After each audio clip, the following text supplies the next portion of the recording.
Assalamualaikum warahmatullahi wabarakatuh. Alhamdulillah wassalatu wassalamu ala asrafil anbiya'i wal mursalin wa ala alihi wa sahbihi ajma'in. Ashhadu an la ilaha illallah wahdahu la syarikalah wa ashhadu anna Muhammadan abduhu wa rasuluh la nabiyya ba'da amma ba'du. Ananda siswa SMP dimanapun berada, semoga berada dalam keadaan sehat walafiat. Puji dan syukur selalu kita persembahkan kehadiran Allah Subhanahu wa Ta'ala atas segala limpahan rahmat, nikmat dan karunia-Nya kepada kita semua. Berkat rahmat Allah sampai saat ini kita masih diberikan kesempatan oleh Allah untuk melaksanakan kegiatan dan aktivitas sehari-hari kita. Selawat serta salam kita sampaikan kepada junjungan kita, yakni kepada Nabi Muhammad sallallahu alaihi wasallam. Ananda yang berbahagia, kembali berjumpa dengan Ustadz pada kesempatan ini dalam pelajaran pendidikan agama Islam dan budi pekerti dengan tema berempati itu mudah, menghormati itu indah. Ananda yang berbahagia, sebelum kita lanjutkan materi pelajaran, mari kita lihat dulu kompetensi dasarnya. Yang pertama, meyakini bahwa hormat dan patuh kepada orang tua dan guru, berempati terhadap sesama adalah perintah agama. Yang kedua, menghayati perilaku hormat dan patuh kepada orang tua dan guru dan berempati terhadap sesama dalam kehidupan sehari-hari. Yang ketiga, memahami makna hormat dan patuh kepada kedua orang tua dan guru dan empati terhadap sesama. Yang ketiga, menyajikan makna hormat dan patuh kepada orang tua dan guru, empati terhadap sesama. Itulah KD yang akan kita pelajari. Tujuan pembelajaran kita pertama ini, silakan Ananda baca, menunjukkan contoh perilaku empati terhadap sesama sebagai implementasi dari Quran Surah An-Nisa ayat 8. Yang kedua, menampilkan perilaku empati terhadap sesama sebagai implementasi Quran Surah An-Nisa ayat 8. Yang ketiga, menyebutkan arti tentang perilaku empati terhadap sesama sebagai implementasi dari An-Nisa ayat 8. Yang keempat, menjelaskan makna perilaku empati terhadap sesama sebagai implementasi An-Nisa ayat 8. Yang ketujuh, menunjukkan contoh perilaku hormat dan patuh kepada orang tua dan guru sebagai implementasi dari Quran Surah Al-Baqarah 83 dan hadis yang terkait. Yang keenam, menampilkan perilaku hormat dan patuh kepada orang tua dan guru sebagai implementasi dari Al-Baqarah 83 dan hadis terkait. Yang ketujuh, menyebutkan arti tentang perilaku hormat dan patuh kepada orang tua dan guru sesuai dengan Al-Baqarah 83 dan hadis terkait. Kedelapan, menjelaskan perilaku hormat dan patuh kepada orang tua dan guru sesuai dengan Al-Baqarah 83 dan hadis terkait. Mudah-mudahan tujuan ini bisa kita wujudkan walaupun dalam pembelajaran yang sifatnya hanya tidak tatap muka, tetapi hanya satu arah saja. Mudah-mudahan ini bisa kita capai. Ananda yang Ustadz cintai, Ustadz banggakan, mari kita lihat itu apa itu berempati. Mari berempati. Empati itu apa? Keadaan mental yang membuat orang merasa dirinya dalam keadaan, perasaan atau pikiran yang sama dengan orang lain. Dalam istilah lain, empati dapat diartikan sebagai kemampuan untuk menyadari diri sendiri atas perasaan seseorang, lalu bertindak untuk membantunya. Jadi merasakan apa yang dirasakan oleh orang lain, kemudian pengetahuan kita tentang orang itu kita jadikan peta bagaimana cara kita bersikap kepadanya. Kalau orang dalam keadaan berduka, bersedih, kita menunjukkan simpati, merasakan apa yang dia rasakan, kemudian berusaha membesarkan hatinya. Itu namanya empati. Silakan diulang-ulang bacaannya supaya lebih paham tentang empati ini. Ini dalil Quran surat keempat ayat 8. A'udzu billahi minasyaitonir rajim. Bismillahirrahmanirrahim. Wa idza hadaral qismata ulul qurba wal yatama wal masakin farzaquhum minhu wa qulu lahum qawlan ma'rufa. Dan apabila sewaktu pembagian itu hadir beberapa kerabat, anak-anak yatim, orang-orang miskin, maka berilah mereka dari harta itu sekedarnya dan ucapkanlah kepada mereka perkataan yang baik. Ini salah satu dalil tentang bersimpati. Silakan nanti Ananda hafal ayatnya supaya bertambah perbendaharaan hafalan ayatnya di kepala. Jadi melalui ayat ini dia tunjukkan rasa empati. Ini berbicara tentang pembagian harta warisan. Kalau seandainya ada anak yatim, ya, tolong jangan diabaikan, berikanlah sebagian. Kalau ada orang miskin, bantu, ya, kasih. Kalau ada orang miskin dibantu, ya. Dan yang paling penting dari semua, pemberian itu ya diikuti dengan ucapan dan perkataan yang baik. Memberi jangan dengan perkataan yang buruk yang menyakiti hati dan perasaannya. Jadi ini rasa empati, merasakan apa yang dirasakan oleh orang lain. Ananda yang berbahagia, bagaimana caranya menimbulkan sikap empati? Pertama ini dapat merasakan apa yang dirasakan oleh orang lain. Jadi kita asah perasaan kita. Kita asah perasaan kita sehingga bisa kita merasakan apa yang dirasakan oleh orang lain. Jangan perasaan kita saja yang kita tonjolkan dan mengabaikan perasaan orang lain. Yang kedua, mampu menempatkan diri sebagai orang lain. Tempatkan diri kita sekali-kali ya pada posisi orang lain. Kemudian menjadi orang lain yang mampu merasakan apa yang dirasakan oleh orang lain. Itu diantaranya Ananda. Kemudian ini dalil lagi, dalil Quran surah keempat ayat 8. Ini bukan apa? Ini hadis ya. Ini hadis yang ini ayat yang tadi. Ini hadis yang berkaitan dengan empati. Rasulullah sallallahu alaihi wasallam bersabda an Abi Musa radhiyallahu anhu qala Rasulullah sallallahu alaihi wasallam al-mu'minuna lil mu'mini kal bunyani yashuddu ba'duhu ba'dan. Akhrajahu al-Bukhari. Dari Abi Musa radhiyallahu anhu dia berkata, Rasulullah sallallahu alaihi wasallam bersabda, orang mukmin yang satu dengan yang lain bagaikan satu bangunan yang bagian-bagiannya saling mengokohkan. Jadi umat Islam itu adalah satu kesatuan. Ketika orang lain merasakan kesedihan, maka dia juga ikut merasakan kepedihan itu. Jika ada saudaranya merasakan kegembiraan, dia juga ikut merasa gembira. Senang melihat orang senang, susah melihat orang susah. Jangan sebaliknya, susah melihat orang senang, senang melihat orang lain susah. Ini yang perlu kita biasakan. Ananda yang Ustaz cintai, Ustaz banggakan, Ustaz harapkan, perilaku empati dalam kehidupan sehari-hari ini ya. Pertama, peka terhadap perasaan orang lain.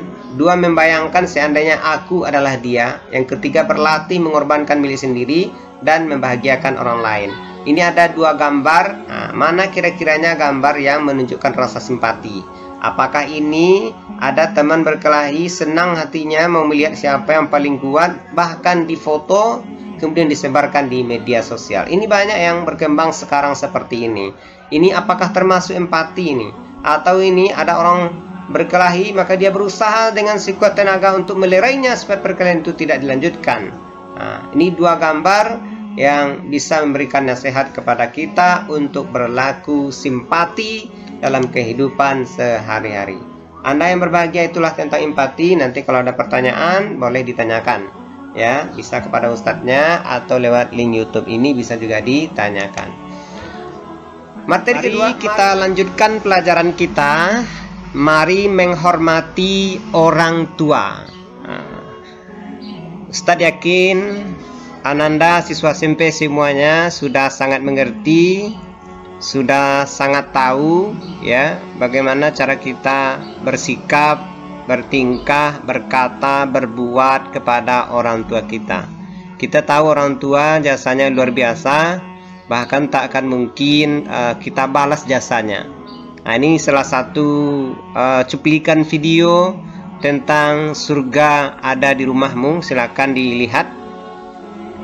Nah, setelah melihat Muhammadur Rasulullah, la ilaha illallah Muhammadur.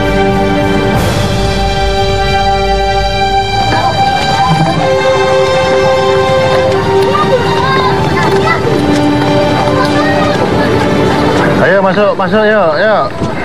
Ramadan, bagus nih layar kau nih. Untuk apa ingus apa? Nak ajar ibu kau. Apa kau?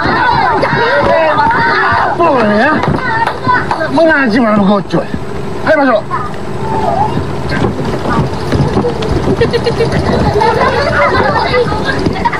Sebelum kita mulai mengaji, agar suasananya lebih khusyuk, kita akan mendengarkan ceramah dari seseorang yang sangat istimewa sekali.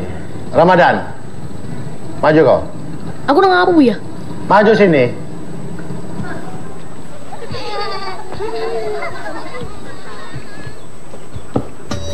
Pakai mic ini biar seluruh kampung mendengarkan ceramah dari Ustadz Ramadan.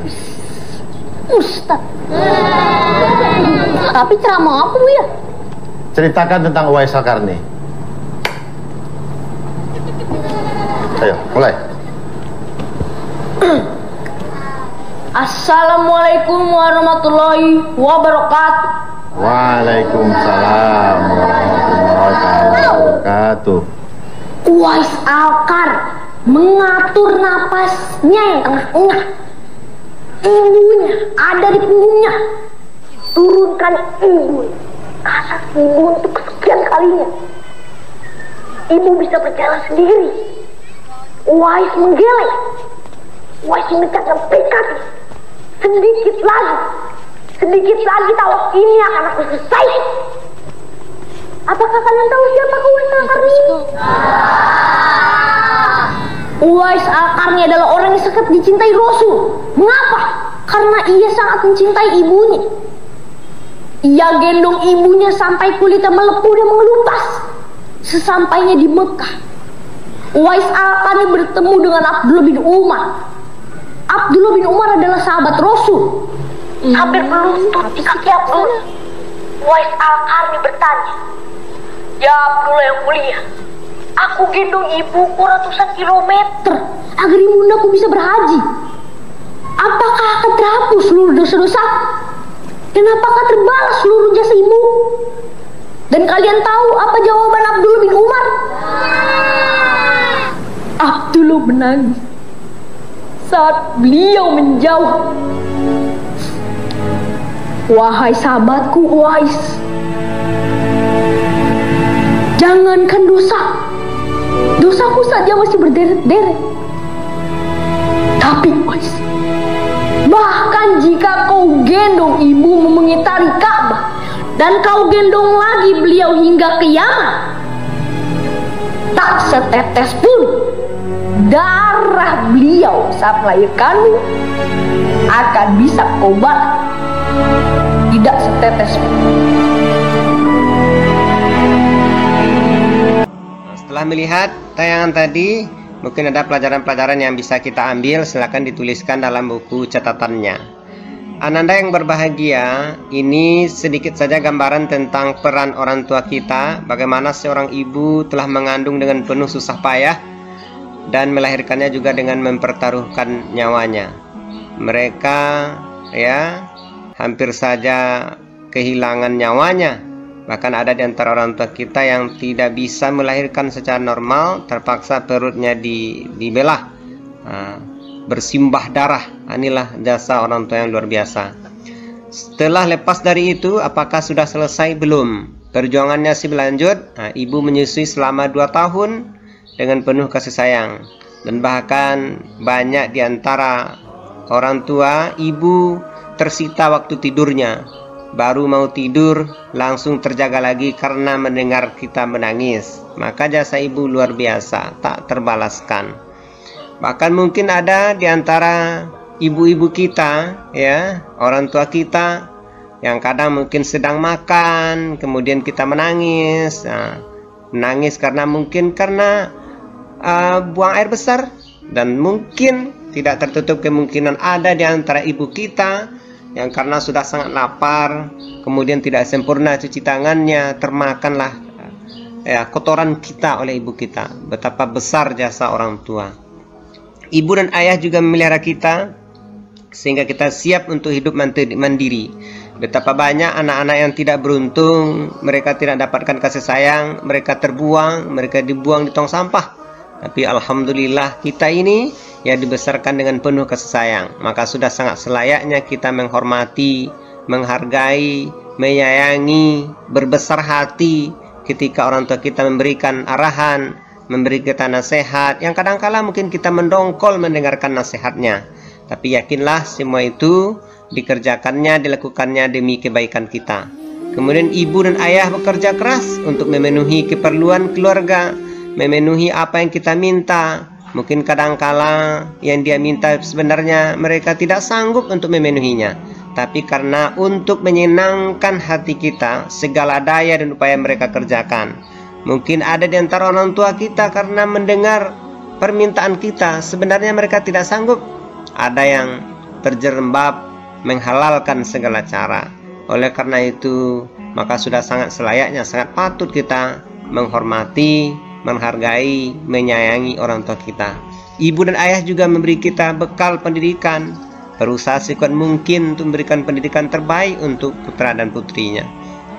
Kemudian ibu dan ayah memberikan kasih sayang dengan ikhlas tanpa meminta balasan.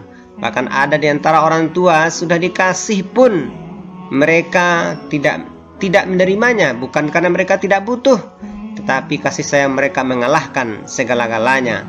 Biarlah anaknya bahagia, mereka rela menderita. Oleh karena itu inilah ya orang tua kita, maka sangat patut, sangat pantas kita berbuat baik kepadanya. Kemudian ananda yang dirahmati Allah, redha Allah tergantung kepada redha orang tua. Ketika orang tua kita tidak redha kepada kita, marah kepada kita, maka sebenarnya kita telah menutup pintu rahmat Allah kepada kita. Inilah salah satu dalil yang bicara tentang ya berbakti kepada orang tua. Quran surat kedua ayat 83. A'udzubillahi minasyaitonirrajim. Bismillahirrahmanirrahim. Wa idza akhadna mitsaqa bani Israila la ta'buduna illallah wa bil walidaini ihsana wa dzil qurba wal yatama wal masakin wa qulu linnasi husnan wa aqimus salah wa atuz zakah thumma tawallaitum illa qalilan minkum wa antum mu'ridun. Dan ingatlah ketika kami mengambil janji dari Bani Israel, janganlah kamu menyembah selain Allah dan berbuat baiklah kepada kedua orang tua, kerabat, anak-anak yatim dan orang-orang miskin, dan bertutur katalah yang baik kepada manusia. Laksanakanlah salat, tunaikanlah zakat. Tetapi kemudian kamu berpaling mengingkari kecuali sebagian kecil dari kamu, dan kamu masih menjadi pembangkang. Inilah satu dalil yang mengajarkan kita agar berbuat baik kepada kedua orang tua. Bagus dalilnya, silakan dihafal.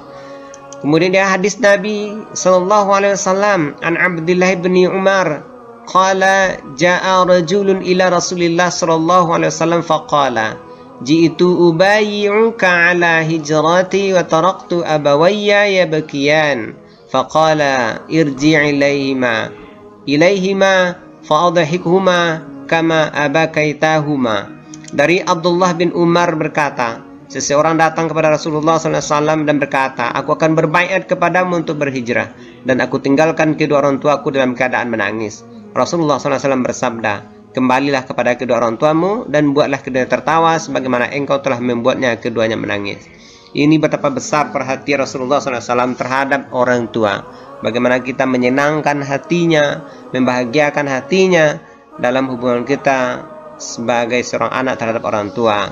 Kita boleh tidak memenuhi perintah orang tua kalau perintah itu adalah perintah untuk melakukan perbuatan buruk, perbuatan untuk syirik kepada Allah Subhanahu wa taala. Maka tentu ini kita tolak dengan cara-cara yang sopan, dengan cara-cara yang baik, dengan cara-cara yang santun. Orang tua tetap orang tua, apapun latar belakangnya, maka kita wajib berbuat baik kepadanya. Ananda yang berbahagia, kemudian ini perilaku menghormati kedua orang tua. Yang pertama, ketika orang tua kita masih hidup, apa yang bisa kita lakukan? Pertama, memperlakukannya keduanya dengan sopan dan hormat. Kita menghormatinya, kita menyayanginya. Kemudian yang kedua, membantu pekerjaannya. Jangan biarkan dia mengerjakan semuanya, apalagi pekerjaan itu menyangkut untuk kita. Yang sederhana saja, contohnya membersihkan rumah, mencuci tempat makan kita, mencuci pakaian kita, maka sebenarnya itulah kerja kita. Sebaiknya, idealnya, kitalah yang menyiapkannya, yang bisa kita kerjakan, kita kerjakan. kemudian mengikuti nasihatnya apabila nasihatnya itu baik, kemudian membahagiakan keduanya dengan prestasi-prestasi yang membuat dirinya bangga, menceritakan diri kita kepada teman-temannya. Jangan buat orang tua kita kerut keningnya karena memikirkan perangai ulah perangai kita. Sebagai anak yang berbakti kepada orang tua, maka lakukanlah ini. Lakukanlah dengan sopan dan hormat. Kalau dia memanggil, cepat jawab sahutannya. Kalau dia minta tolong, prioritaskan dia dulu. Jangan sampai orang tua kita menjadi yang terakhir. Prioritaskan apa yang dia perintahkan. Dialah yang nomor satu. Kemudian membantu pekerjaannya. Apa yang bisa kita kerjakan, apa yang kita bantu meringankan pekerjaannya, bantu ringankan pekerjaannya. Kemudian ikuti nasihatnya, tentu dengan syarat nasihat itu adalah nasihat yang baik. Orang tua yang baik tentu tak mungkin memberikan nasihat yang buruk. Kalau ada orang tua memberikan nasihat untuk berlaku syirik, maka inilah yang kita tolak, tapi menolaknya juga dengan cara yang baik dan sopan. Kemudian bahagiakan keduanya dengan cara-cara yang bisa kita lakukan, dengan cara-cara yang halal tentunya. Kemudian ini bagaimana cara menghormati orang tua ketika sudah meninggal. Jika keduanya muslim, kamu dapat mendoakan mereka setiap saat agar mendapat ampunan Allah Subhanahu wa taala. Mintakan ampunan kepada Allah, istighfarkan, minta ampun kepada Allah, mintakan supaya dia mendapatkan tempat yang mulia di sisi Allah Subhanahu wa taala. Kemudian melaksanakan wasiatnya. Kalau ada nasihatnya atau perbuatan-perbuatan baik yang dia lakukan, lanjutkan. Kemudian menyambung dan melanjutkan silaturahmi yang dahulu sudah dilakukan oleh kedua orang tua. Jalin silaturahmi dengan teman-temannya, jalin silaturahmi dengan saudara-saudara. Kemudian menjaga nama baik mereka. Jangan lakukan tindakan-tindakan yang akan mengurangi nama baiknya, yang akan mencemarkan nama baiknya. Inilah perilaku menghormati kedua orang tua yang bisa kita lakukan. Anda yang berbahagia, itu adalah orang tua. Mari menghormati guru. Kita tahu guru adalah orang yang memberikan kita ilmu, yang memberikan bimbingan kepada kita supaya kita berakhlak, supaya kita memiliki wawasan, supaya kita memiliki pengetahuan, diberikan keteladanan yang luar biasa. Maka sebaiknya, maka sepatutnya agar ilmu itu berkah, agar ilmu itu mudah meresap ke dalam hati kita, agar ilmu itu berpengaruh terhadap perbuatan kita, maka mari kita menghormati guru. Hormatilah guru. Bahkan dalam sebuah penjelasan kita temukan Ali bin Abi Thalib pernah berkata, kalau ada orang memberikan secuil ilmu kepadaku, kata Ali, maka aku berhak layak menjadi budaknya. Begitu dia menghormati gurunya, sehingga ilmu itu sangat berkah. Ilmu itu mendatangkan manfaat yang luar biasa. Ilmu itu mempengaruhi sikap dan perbuatannya. Menghormati guru. Bagaimana cara berbakti kepada guru? Pertama ini, ucapkanlah salam apabila bertemu. Kalau nampak tolong ditegur, disapa, jangan mengelak, jangan menghindar. Temui guru. Ucapkan salam apabila bertemu. Kemudian yang kedua, perhatikan apabila diajak bicara di dalam dan di luar kelas. Perhatikan apa yang dia sampaikan. Dengan serius dan sungguh-sungguh memperhatikannya, fokus milik kepadanya. Yang ketiga, rendah hati. Rendah hati di depannya, sopan berbicara dengannya, hargai apa yang dia kerjakan. Yang keempat, laksanakan nasihatnya. Tolong laksanakan nasihatnya. Yang kelima, laksanakan tugas belajar dengan ikhlas, agar apa yang disampaikan oleh gurumu ya bermanfaat, membawa berkah. Jangan abaikan, jangan jangan rendahkan, sehingga ilmu yang diberikannya bermanfaat. Waalaikumsalam warahmatullahi wabarakatuh.